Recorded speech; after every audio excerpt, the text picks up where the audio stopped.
నా దగ్గరికి ఒక సహోదరి తన కోడల్ని తీసుకొచ్చింది. చాలా కాలం క్రితం తీసుకొచ్చినటువంటి ఆమె ఒక ముస్లిం కుటుంబానికి చెందినటువంటి బిడ్డ. తీసుకుని తన కోడల్ని తీసుకుని ప్రార్థన చేయమని నా దగ్గరికి వచ్చింది. ఏంటమ్మా అని అడిగితే, అయ్యా పెళ్ళై చాలా సంవత్సరాలు అయింది, ఈమెకి ఇప్పటి వరకు కూడా బిడ్డలు కలగలేదు, నాకు ఎవరో చెప్పారు మీ గురించి విన్నామయ్యా, కనుక మీరు ప్రార్థన చేస్తే గర్భఫలం కలుగుతుందని నేను తీసుకుని వచ్చాను. అలాగే మాకు తెలిసిన బంధువురాలు కూడా ఇక్కడికి వచ్చి ప్రార్థన చేయించుకుని ఆమె కూడా బిడ్డను పొందుకుంది. ఒక కానుపులో కమల పిల్లలు పుట్టారు, కనుక ప్రార్థన చేయ్యా అంది.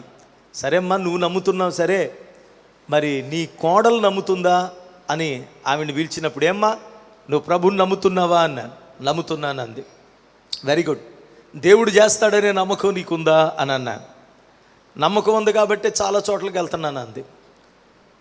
ఏముంది, నమ్మకం ఉంది కాబట్టి నేను పలానా అయ్యగారి దగ్గరికి వెళ్ళాను, నేను ఆ ఊరు వెళ్ళాను, నేను ఇక్కడికి వెళ్ళాను, ఇన్ని చోట్ల ఎంతమంది ప్రార్థన చేశారు కానీ ఏం జరగడం లేదు, కనుక నమ్మకం అయితే ఉంది అని అంది.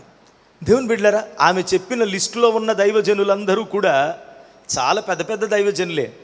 నేను అన్నాను, అమ్మ పెద్ద పెద్దోళ్ళు అందరూ అయిపోయారు, పెద్ద పెద్ద సేవకుల దగ్గరికి వెళ్ళావు, మరి వాళ్ళందరూ ప్రార్థన చేశారు, అయినా నీకు గర్భఫలం ఇంకా జరగలేదు, కలగలేదు అని అంటే, ఒకవేళ దేవుడు ఇవ్వడేమో అన్నాను. నేను తప్పుజారి ఆ మాట మాట్లాడాను, దేవుడు ఇవ్వడేమో అన్నాను. అనగానే ఆమె సొర్రను చూసింది.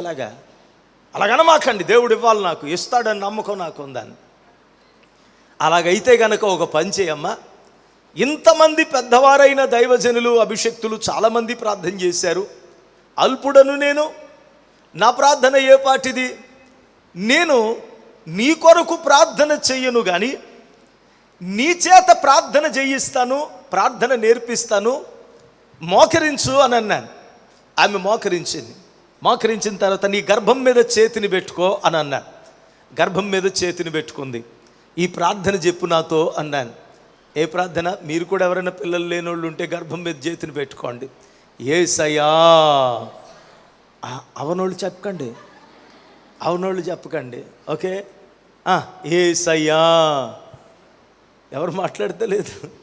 యేసయ్యా, యేసయ్యా, నాకు లైవ్లో ఉంటున్న వాళ్ళు ఎవరైనా ఉన్నా కానీ కమాన్ ట్రై చేయండి.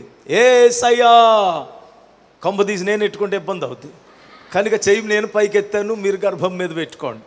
యేసయ్యా, నాకు బిడ్డను ఇచ్చినందుకు వందనాలు, ఇచ్చినందుకు వందనాలు, ఇచ్చినందుకు వందనాలు, ఇచ్చినందుకు వందనాలు, ఇచ్చినందుకు వందనాలు.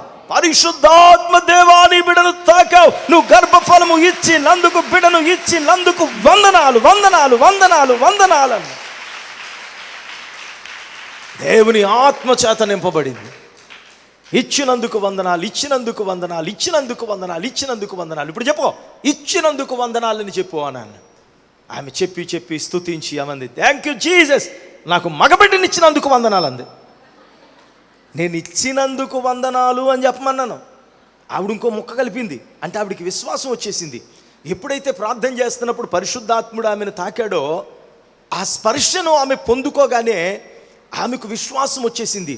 ఆత్మదేవుడు నన్ను తాకాడు, ఇక్కడ కార్యం నాకు జరుగుతుందని చెప్పి నాకు మగబిడ్డనిచ్చినందుకు వందనాలు, మగబిడ్డనిచ్చినందుకు వందనాలు అంది. చాలా సంతోషం అమ్మా, నువ్వు చాలా తెలివైన దానివి, చాలా సంతోషం.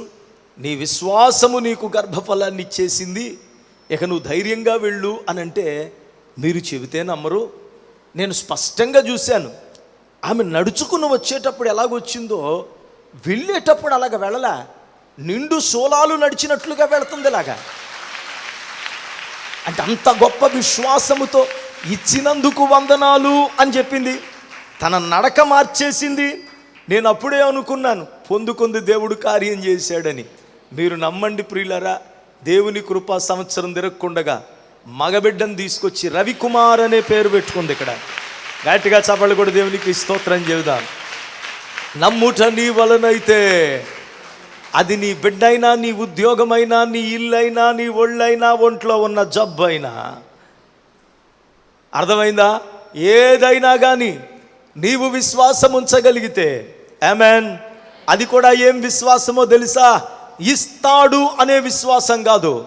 ఇస్తాడు అనే విశ్వాసానికి 2024కు ముందే కాలం చెల్లిపోయింది.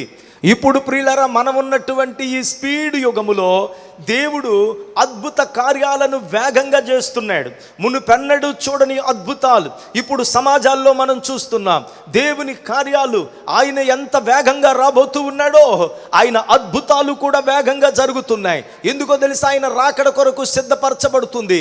పెరుగుతున్నటువంటి జనాభాలో ఇంకా రక్షణ పొందవలసిన వారు లక్షలాదిగా మన పల్లెల్లో, మన ఊర్లలో ఉండగా, వారందరికీ దేవుని నామము ప్రత్యక్షపరచబడినట్లుగా ఎవరైతే అవిశ్వాసులై, ఎవరైతే విశ్వాసము లేనటువంటి వారుగా వారి ధనాన్ని వ్యయపరుచుకుని హాస్పిటల్ల చుట్టూ, మాంత్రికుల చుట్టూ, రకరకాలైనటువంటి కార్యాల చుట్టూ తిరుగుతూ, అయ్యో నా కార్యము సఫలం కావడం లేదే అని వారి విశ్వాసాన్ని దేవుని బిడ్డల పలు చోట్ల పరీక్షించుకుని వేదనతో కృంగిపోతూ, ఇంకా ఈ కార్యం జరగదనుకుని, ఇంకా నాకు ఉద్యోగం రాదనుకుని, ఇంకా నాకు వివాహం కలగదనుకుని ఎంతో మంది ఆత్మహత్యలకు పాల్పడుతున్నటువంటి వారు, ఎంతో మంది ఇది మాకు రాసి పెట్టుందనుకుని ఆ శాపం కిందే నలిగిపోతున్నటువంటి వారు, అలాంటి వారు ఎవరున్నారో వారిని విడిపించడానికి దేవుడు బిడ్డలారా తన బాహుబలమును బలముగా పంపించి ఇప్పుడు నమ్మినటువంటి వారందరినీ కూడా ఆయన తన కార్యములను జరిగిస్తున్న దేవుడు.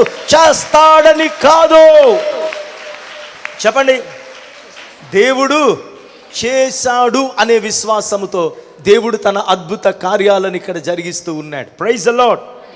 డాక్టర్ బి రవికుమార్, మేలుకొలుపు స్వరము, Emmanuel healing home ministries, 2nd Street, Gandhinagar, Nidadavole, west Godavari district, Andhra Pradesh.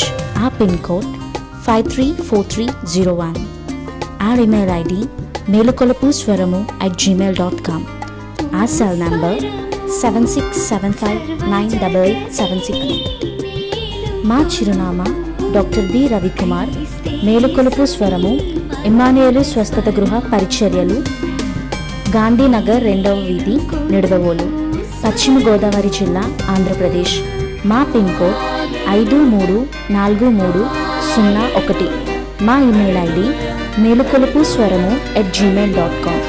మా సెల్ నెంబర్ 767598887688.